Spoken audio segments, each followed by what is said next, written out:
Hello and welcome to today's Mayan god sculpture tutorial. So I broke up a bit of clay into 4 different lumps and made the body and 2 equal sized cylinder type shapes for the legs and smoothed on the clay as best I could to make those joins. As you can see, I'm turning my model around constantly, even underneath, and it sounds very funny, but the bottom underneath, to really smooth it so there are no visible joins on the sculpture.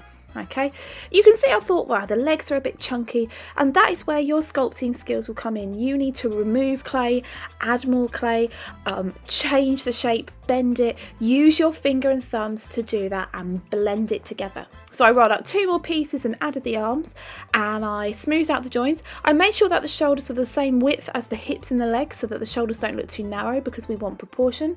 Now you've got to make sure that the arms and the legs are long enough. Now I know my legs are not long enough on this sculpture, so they look a bit strange, but the arms definitely do, because you have to remember you've got an elbow you bend. And actually, when you look at your own arms and legs, they are a lot longer than you realise in proportion to the rest of your body.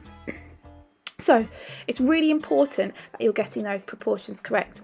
Again, same with the head. So I created a round shape that I smoothed on to join with the neck and the shoulders, and then I added the face over the top. So I took a piece of clay and I started to mould on the nose, and I got another piece of clay and added the chin underneath, 2 balls for the eyes, and I created eyebrows to go over the top and eyelids, so that the eyes didn't just look like 2 round balls sticking out of the goddess's head that I am creating. So I started to use my little finger to really carefully blend it and smooth it down, and you don't want any creases or anything showing. My god is inspired by the goddess Yum. Oh, I can't remember the surname. You'll be able to tell me. Challenge for you guys if you can remember what the goddess of vegetation and animals is. Anyway, it really inspired me, and I thought I'd create a goddess that is similar, a goddess that is inspired by the earth, almost like a Mother Nature goddess. So instead of creating a headdress, I made a headdress that looked like they were made out of petals or leaves that adorned the head of my goddess. I then smoothed down all of these petals and leaves and added them on in layers, starting at the top and working my way down and around. And this kind of gave some more definition to the head and balance as well. I then started to make sure that the neck was joined on correctly, and I applied a beaded necklace to give it that goddess royal vibe to it, essentially. Rolling round little balls and sticking them on. Now, if they don't stick on very well, do not worry, all will be revealed later in the process, I will assure you. But then I thought, oh, I'll start adding some finer detail, and I rolled out some clay, and I thought, because it is a goddess of earth, like Mother Nature, I will make it look like there are vine leaves, almost like veins or vines running through the goddess's body.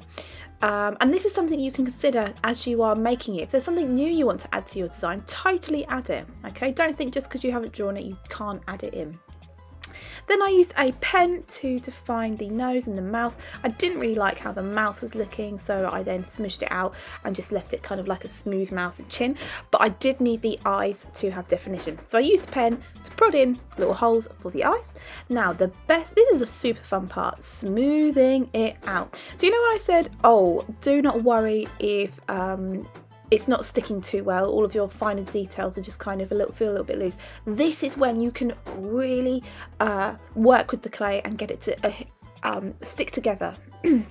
So you get a paintbrush and water, and the clay will turn into a really lovely slip. It's what it's professionally called. But what you are doing is you are smoothing out any creases, any joins, so that there is less likely for your clay to crack and split. Now this is why it's so important when you're building it that everything is joined together really smoothly using your finger, because if there are any cracks and you've got to turn your clay model all the time, it will split.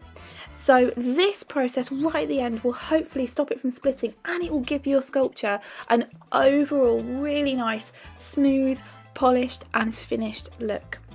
And I did this across everything. I used my paintbrush and I really got in there in all the tiny cracks and crevices, across all the beading, around the head with the headdress, in where the legs are, and that is it. You are finished.